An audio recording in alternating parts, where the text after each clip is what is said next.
ఒక కుటుంబం సంతోషంగా ఉండాలంటే భర్తకు ఉండాల్సినటువంటి 4 లక్షణాల గురించి చెప్తాను. అవి మీలో ఉన్నాయేమో, మీరు సంతోషంగా ఉన్నారో లేరో ఈ 4 లక్షణాలు బట్టే తెలుసుకోవచ్చు.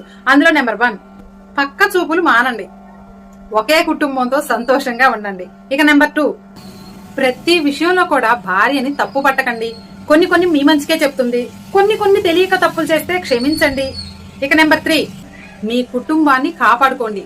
ఇతరుల వ్యక్తుల గురించి, మీ కుటుంబంలో వచ్చే సమస్యల్ని దూరం పెట్టండి. ముందు మీ కుటుంబాన్ని అర్థం చేసుకోవటం నేర్చుకోండి. ఇక నెంబర్ 4, పొద్దస్తమానం భార్యతో గొడవ పడకుండా కాస్త నవ్వుతూ జోక్స్ వేస్తూ కొంచెం కామెడీగా సిల్లీగా ఇంట్లో ఉండండి. కొంచెం ఎంజాయ్ చేయండి.